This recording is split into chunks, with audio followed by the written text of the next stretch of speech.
ഞാൻ കഞ്ഞി കുടിക്കാൻ പോവാട്ടോ.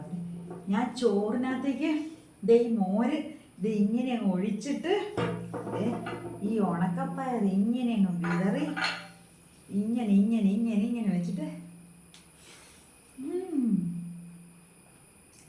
ഇവനെ കടിച്ചിട്ട് അച്ചാറും കഞ്ഞി കുടിക്കുകയാണെ ഫുള്ള് പഴച്ചു മോരം കഴിച്ചു ഓംപ്ലേറ്റ്